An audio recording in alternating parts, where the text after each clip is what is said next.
হোটেলের বাবুর্চিরা যেভাবে টমেটো ভর্তা করে যার স্বাদ একদম মুখে লেগে থাকে, ঠিক সেম ভাবে এই টমেটো ভর্তাটা করা হয়েছে। বিশ্বাস করেন, এত টেস্টি অ্যান্ড এত ইয়াম্মি হয়েছে, সেটা হয়তোবা আপনারা লুকটা দেখেই বুঝতে পারতেছেন। একদম গরম ভাতের সাথে এই টমেটো ভর্তাটা মাখিয়ে খেতে যে কি পরিমাণ মজা লাগে, সেইটা কেবল এই টমেটো ভর্তাটা করে খেলেই বুঝবেন। এতটা ডেলিশিয়াস। রেসিপিটি শিখে রাখুন, আপনাদের অনেক বেশি কাজে লাগবে।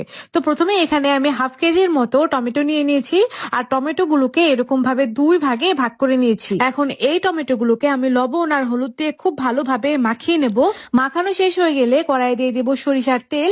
সরিষার তেল দিয়ে এখন এই টমেটো গুলোকে এক এক করে দিয়ে দিব। তারপর এর সাথে দিয়ে দিব অনেকগুলা রসুন। রসুনটা আপনারা আপনাদের ইচ্ছা অনুযায়ী দিবেন।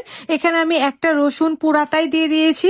তারপর এটাকে ঢাকনা দিয়ে ঢেকে এরকম ভাবে একটু সেদ্ধ করে নেব, আর কি একটু ভাজা ভাজা করে নেব। যখনই এটা একটু একটু হয়ে আসবে এবং একটু একটু ভাজা ভাজা হয়ে আসবে এবং এটা নেতিয়ে যাবে, তখনই এর উপর থেকে মানে টমেটোর উপর থেকে আমরা চামড়াটাকে ফেলে দেব। চামড়াটাকে ফেলে দেওয়ার পর আমি একটা ম্যাশার দিয়ে এটাকে খুব ভালোভাবে ম্যাশ করে নিচ্ছি।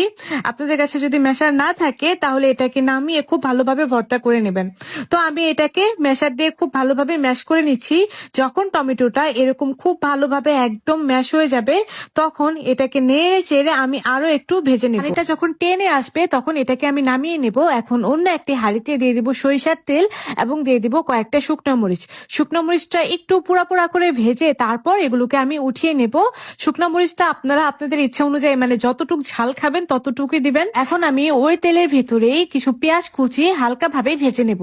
পেঁয়াজটা যখন এরকম একটু গোল্ডেন কালার হয়ে আসবে, তখন আমাদের ওই সেদ্ধ করে রাখা টমেটোটা দিয়ে এটাকে খুব ভালোভাবে নেড়ে চেড়ে ওই পেঁয়াজের সাথে মিক্স করে নেব। এখন টমেটোর যে এক্সট্রা পানিটা আছে সেটাকে একদম নেড়ে চেড়ে কমিয়ে নেব। পানি যখন অনেক কমে আসবে তখন এর ভিতরে দিয়ে দেব শুকনা মরিচ।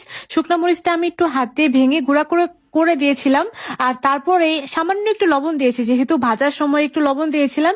এখন লবণ চেক করে একটু লবণ দিয়ে দিলাম এবং সবশেষে এখানে ধনিয়া পাতা দিয়ে এটাকে একদম নেড়ে চেড়ে ভেজে নেব। আমি হানিকম্বের কড়াইয়ে এই টমেটোটা ভর্তা করতেছি। এটা বেস্ট একটা কড়াই, আর এই কড়াইটা আপনারা পেয়ে যাবেন তিথিস কুকারিজে। আমি নিচে কমেন্ট বক্সে তিথিস কুকারিজের নামটা মেনশন করে দিব, সেখান থেকে আপনারা এই কড়াইটা অর্ডার করতে পারবেন।